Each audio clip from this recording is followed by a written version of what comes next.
I'm officially nervous about the way Reacher Season 3 keeps foreshadowing that huge gun. I have noticed that Reacher Season 3 keeps foreshadowing a massive gun from Zachary Beck's guardhouse, making me nervous about how it will be used in future episodes. While viewers familiar with the original lead child Jack Reacher books may be able to foresee what will happen in the Amazon Prime Video detective series' upcoming episodes, others might find it hard to predict what the future holds for Alan Ritchson's Jack Reacher in Season 3. So far, the show seems to have done an incredible job of keeping viewers on their toes by revealing one twist after another. Reacher Season 3's Episode 5 also features a brief confrontation between Jack Reacher and Polly, which confirms that the stakes have never been higher for the titular character. Although the show has offered a lot to look forward to with its subtle fight setups and story reveals, one of its most intriguing developments revolves around a gun. It keeps featuring shots of a massive gun at the entrance of Beck's home, making it hard not to wonder how it will eventually tie into the show's overarching narrative. Reacher Season 3 keeps highlighting the massive gun in the guardhouse. For some reason, Reacher Season 3 keeps focusing on the massive gun in the guardhouse outside Zachary Beck's home.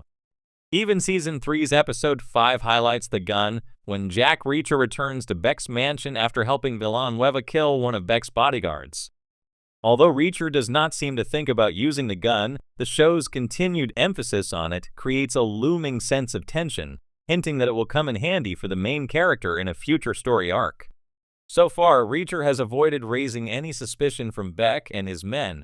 While the Alan Ritchson character has made some mistakes, he has avoided blowing his cover. However, Reacher Season 3's Episode 5 establishes that the titular character is gradually getting closer to the heart of Beck and Quinn's operation, with the proximity increasing the risk. With the growing risk, Reacher will have to carefully navigate his surroundings and ensure he completes his mission before the villains find out the truth about his identity and get him out of their way. He will eventually have to resort to extreme measures, which is where the gun will come into play. Reacher had the support of his former team members from the 110th Special Investigation Unit in Season 2. Even in Season 1, Neagley and Roscoe were almost always by his side. Neagley, too, showed up to help him towards the end of Reacher Season 1.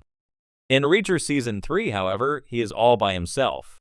Even though he is working with two DEA agents, they are only operating from a distance, and it will take them a while to reach him if he lands in trouble.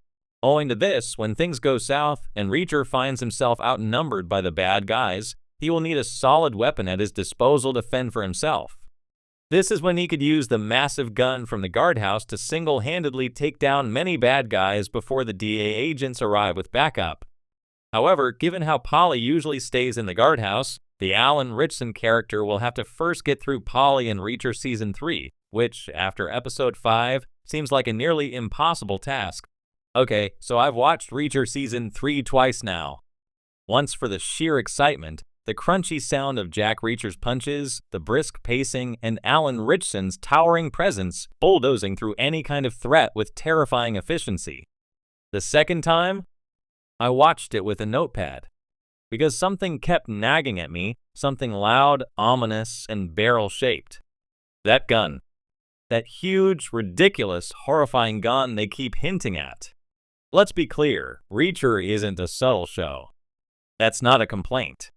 It wears its tone like brass knuckles, sharp, direct, and capable of leaving a bruise.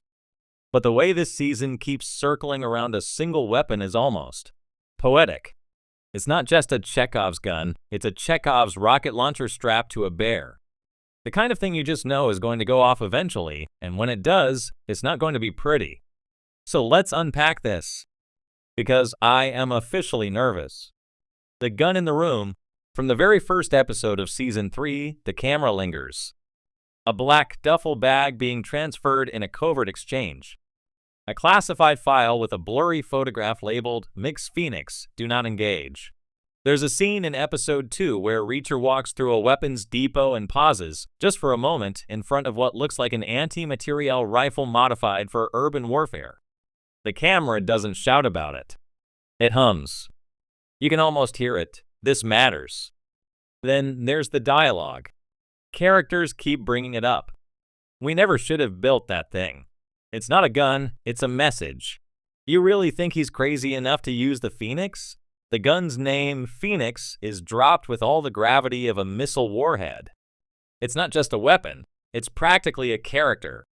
And if that character has an arc, it's clearly heading toward destruction. The psychology of foreshadowing. What Reacher is doing here isn't new, but it's brilliantly effective. By introducing the weapon early, not with action, but with dread, it makes the entire season feel like a pressure cooker. The audience knows something's coming, and every scene with even a whiff of military hardware feels like it could be the trigger. There's a technique in horror films called the unseen monster.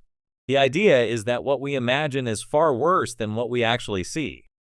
Reacher takes this and applies it to the gun. We've barely glimpsed it. We haven't seen it fired. But the way everyone talks about it is more terrifying than any explosion. You'd expect this kind of treatment for a supervillain. But this season, the monster isn't a person. It's a piece of metal with catastrophic potential. Reacher's own fear. This season, Reacher himself seems unusually rattled by the prospect of the Phoenix being used. In episode 5, when Neagley brings him classified information, Reacher actually stops eating, which, as any fan knows, is a big deal. He stares at the screen and mutters, "If they've got that, there's no cleaning it up after." That's Reacher speak for, "This is really bad." It's a masterstroke of writing. Reacher doesn't scare easy. So when he looks nervous, we start clutching the armrest. And then there's the fact that they're keeping the weapon out of play for now. That's the biggest red flag of all. The final arc setup, we're heading into the last stretch of Season 3. There are whispers of a splinter military group, a rogue colonel with a scorched earth agenda, and a possible plot to use the Phoenix in a populated zone to make a point. Now, Reacher has always been about lone wolves versus institutions. This season is pushing the stakes to the edge of plausibility, but still grounded in the books' Cold War undertones and modern anxiety. The idea that one stolen weapon could bring down an entire city block or a country's confidence feels more real than we'd like to admit. But here's what keeps me up at night. I think the show is planning to make Reacher use it. That's right. Not stop it. Use it. There's a theory floating around that the Phoenix can only be accessed by biometric clearance from a particular XMP, guess who? That would place Reacher in a terrifying ethical dilemma. Does he let the rogue faction use it, or use it himself to stop something worse? Suddenly, the show shifts from action to morality. Reacher, the man who always finds a way to use just his fists and wit, might be forced to pull the most devastating trigger of his life. And we, the audience, will be there, not cheering, but holding our breath. Why, I'm nervous. Because the show's smart. It's layered. It's not just about brawls and banter. If Reacher really goes there, if it forces its hero to use the thing he's been dreading all season, it could change him forever. And maybe that's the point. But it also means we're heading for a climax unlike anything we've seen in the series so far. So yeah, I'm nervous. Not because I think the show will fumble, I think it's going to stick the landing. I'm nervous because I care.